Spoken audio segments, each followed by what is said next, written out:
بۆ یەکەمین جارێکێتی ناوەندی بەرزکردنەوەی قورسایی کوردستان پاڵەوانتێکی بۆ تەمەن سەر و 40 ساڵ لەسەر ئاستی هەرێم لە قەزای شارە زۆر ساز کرد. پاڵەوانتێکە بە بەشداری 30 بەشدار بوو کە دابەش بوون بەسەر 7 دیانە و هۆڵی لەشجوانیدا بەڕێوە چوو کە لە ئەنجامدا هۆڵی لەشجوانی چوارباخ لە یەکەمی پاڵەوانتەکەی بەدەستێنا. بەشداربووانی پاڵەوانتێکە بە گرنگیەوە لەم جۆرە پاڵەوانتێ دەڕوانن بە ئامانجی ئاشناکردنی وەرزش دۆستان و ئارەزومەندانی ئەو بوارە بە وەرزشە تا کەسیەکان.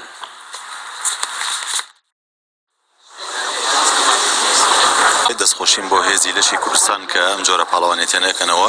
ئەمە یەکەم جارە پاڵەوانێتی لە جۆرە بکرێتەوە بە تایبەتی بۆ ئاستی ماستەر سەر و 40 ساڵ.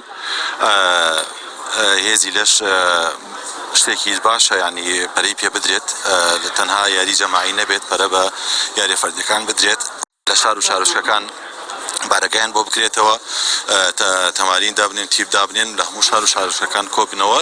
لەبەرەوەی ڕێیانەی ئەمڕۆ بەشدار بووین هەموو یاریزانی کۆنین لە ئاست یاریمان کردووە.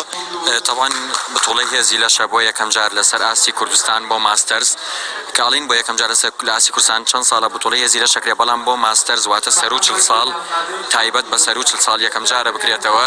ئێمە یەکێتی هێزی لەشی کوردستان کە بڕیاریدا ئەم بتوڵە بکاتەوە، من خۆشبەختانە توانیم بە هاوکاری کۆمەڵی برادر ئەم بتوڵە سپۆنسەری بۆ پیاکەم، وەروە بتوڵەکە بهێنینە شارە زۆر لێرە بکرێتەوە.